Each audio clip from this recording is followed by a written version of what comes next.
Jacob heard that Laban's sons were saying, "Jacob has taken everything that belonged to our father. He got all his wealth from what our father owned."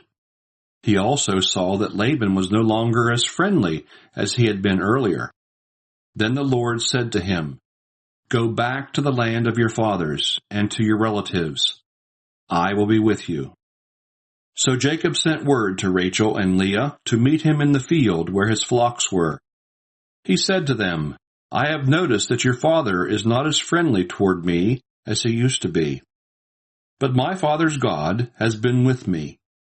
You both know that I have worked for your father with all my strength. Yet he has cheated me and changed my wages 10 times. But God did not let him harm me. Whenever Laban said, 'The speckled goats shall be your wages,' all the flocks produced speckled young. When he said, 'The striped goats shall be your wages,' all the flocks produced striped young. God has taken flocks away from your father and given them to me. During the breeding season I had a dream, and I saw that the male goats that were mating were striped, spotted, and speckled. The angel of God spoke to me in the dream and said, 'Jacob.' 'Yes,' I answered. 'Look,' he continued, 'all the male goats that are mating are striped, spotted, and speckled. I am making this happen because I have seen all that Laban is doing to you. I am the God who appeared to you at Bethel, where you dedicated a stone as a memorial by pouring olive oil on it, and where you made a vow to me. Now get ready and go back to the land where you were born.'" Rachel and Leah answered Jacob, "There is nothing left for us to inherit from our father. He treats us like foreigners. He sold us, and now he has spent all the money he was paid for us. All this wealth which God has taken from our father belongs to us and to our children. Do whatever God has told you." So Jacob got ready to go back to his father in the land of Canaan. He put his children and his wives on the camels and drove all his flocks ahead of him with everything that he had gotten in Mesopotamia. Laban had gone to shear his sheep, and during his absence Rachel stole the household gods that belonged to her father. Jacob deceived Laban by not letting him know that he was leaving. He took everything he owned and left in a hurry. He crossed the Euphrates River and started for the hill country of Gilead. Laban pursues Jacob. 3 days later, Laban was told that Jacob had fled. He took his men with him and pursued Jacob for 7 days until he caught up with him in the hill country of Gilead. In a dream that night, God came to Laban and said to him, "Be careful not to threaten Jacob in any way." Jacob had set up his camp on a mountain, and Laban set up his camp with his relatives in the hill country of Gilead. Laban said to Jacob, "Why did you deceive me and carry off my daughters like women captured in war? Why did you deceive me and slip away without telling me? If you had told me, I would have sent you on your way with rejoicing and singing to the music of tambourines and harps. You did not even let me kiss my grandchildren and my daughters goodbye. That was a foolish thing to do. I have the power to do you harm, but last night the God of your father warned me not to threaten you in any way. I know that you left because you were so anxious to get back home, but why did you steal my household gods?" Jacob answered, "I was afraid, because I thought that you might take your daughters away from me. But if you find that anyone here has your gods, he will be put to death. Here, with our men as witnesses, look for anything that belongs to you and take what is yours." Jacob did not know that Rachel had stolen Laban's gods. Laban went and searched Jacob's tent. Then he went into Leah's tent and the tent of the 2 slave women, but he did not find his gods. Then he went into Rachel's tent. Rachel had taken the household gods and put them in a camel's saddlebag and was sitting on them. Laban searched through the whole tent, but did not find them. Rachel said to her father, "Do not be angry with me, sir, but I am not able to stand up in your presence. I am having my monthly period." Laban searched, but did not find his household gods. Then Jacob lost his temper. "What crime have I committed?" he asked angrily. "What law have I broken that gives you the right to hunt me down? Now that you have searched through all my belongings, what household article have you found that belongs to you? Put it out here where your men and mine can see it, and let them decide which one of us is right. I have been with you now for 20 years. Your sheep and your goats have not failed to reproduce, and I have not eaten any rams from your flocks. Whenever a sheep was killed by wild animals, I always bore the loss myself. I didn't take it to you to show that it was not my fault. You demanded that I make good anything that was stolen during the day or during the night. Many times I suffered from the heat during the day and from the cold at night. I was not able to sleep. It was like that for the whole 20 years I was with you. For 14 years I worked to win your daughters, and 6 years for your flocks. And even then, you changed my wages 10 times. If the God of my fathers, the God of Abraham and Isaac, had not been with me, you would have already sent me away empty-handed. But God has seen my trouble and the work I have done, and last night he gave his judgment." The agreement between Jacob and Laban. Laban answered Jacob, "These young women are my daughters. Their children belong to me, and these flocks are mine. In fact, everything you see here belongs to me. But since I can do nothing to keep my daughters and their children, I am ready to make an agreement with you. Let us make a pile of stones to remind us of our agreement." So Jacob got a stone and set it up as a memorial. He told his men to gather some rocks and pile them up. Then they ate a meal beside the pile of rocks.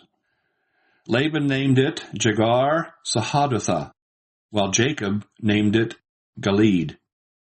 Laban said to Jacob, "This pile of rocks will be a reminder for both of us." That is why that place was named Gilead. Laban also said, "May the Lord keep an eye on us while we are separated from each other." So the place was also named Mizpah. Laban went on, "If you mistreat my daughters, or if you marry other women, even though I don't know about it, remember that God is watching us. Here are the rocks that I have piled up between us, and here is the memorial stone. Both this pile and this memorial stone are reminders.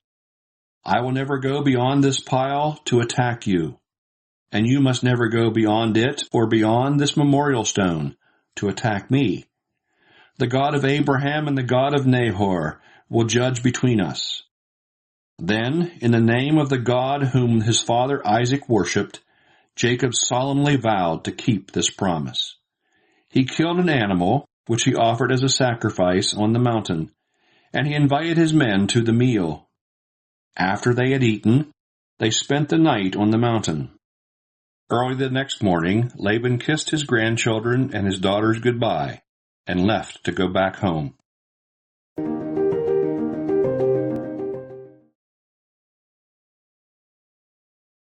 As Jacob went on his way, some angels met him. When he saw them, he said, "This is God's camp." So he named the place Mahanaim. Jacob sent messengers ahead of him to his brother Esau in the country of Edom. He instructed them to say, "I, Jacob, your obedient servant, report to my master Esau that I have been staying with Laban, and that I have delayed my return until now. I own cattle, donkeys, sheep, goats, and slaves. I am sending you word, sir, in the hope of gaining your favor." When the messengers came back to Jacob, they said, "We went to your brother Esau, and he is already on his way to meet you. He has 400 men with him." Jacob was frightened and worried. He divided into 2 groups the people who were with him, and also his sheep, goats, cattle, and camels. He thought, if Esau comes and attacks the first group, the other may be able to escape. Then Jacob prayed, "God of my grandfather Abraham, and God of my father Isaac, hear me. You told me, Lord, to go back to my land and to my relatives, and you would make everything go well for me. I am not worth all the kindness and faithfulness that you have shown me, your servant. I crossed the Jordan with nothing but a walking stick, and now I have come back with these 2 groups. Save me, I pray, from my brother Esau. I am afraid that he is coming to attack us and destroy us all, even the women and children. Remember that you promised to make everything go well for me, and to give me more descendants than anyone could count, as many as the grains of sand along the seashore."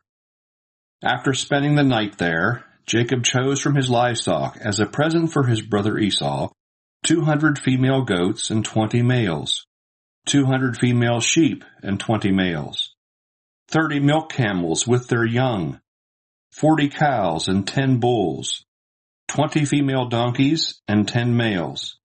He divided them into herds and put one of his servants in charge of each herd. He said to them, "Go ahead of me and leave a space between each herd and the one behind it." He ordered the first servant, "When my brother Esau meets you and asks, 'Who is your master? Where are you going? Who owns these animals in front of you?' You must answer, 'They belong to your servant Jacob. He sends them as a present to his master Esau. Jacob himself is right behind us.'" He gave the same order to the second, the third, and to all the others who were in charge of the herds. "This is what you must say to Esau when you meet him. You must say, 'Yes, your servant Jacob is right behind us.'" Jacob was thinking, "I will win him over with the gifts, and when I meet him, perhaps he will forgive me." He sent the gifts on ahead of him and spent that night in camp. Jacob wrestles at Peniel. That same night Jacob got up, took his 2 wives, his 2 concubines, and his 11 children, and crossed the Jabbok River. After he had sent them across, he also sent across all that he owned, but he stayed behind alone. Then a man came and wrestled with him until just before daybreak. When the man saw that he was not winning the struggle, he hit Jacob on the hip, and it was thrown out of joint. The man said, "Let me go. Daylight is coming." "I won't, unless you bless me," Jacob answered. "What is your name?" the man asked. "Jacob," he answered. The man said, "Your name will no longer be Jacob. You have struggled with God and with men, and you have won. So your name will be Israel." Jacob said, "Now tell me your name." But he answered, "Why do you want to know my name?" Then he blessed Jacob. Jacob said, "I have seen God face to face, and I am still alive." So he named the place Peniel. The sun rose as Jacob was leaving Peniel, and he was limping because of his hip. Even today, the descendants of Israel do not eat the muscle which is on the hip joint, because it was on this muscle that Jacob was hit.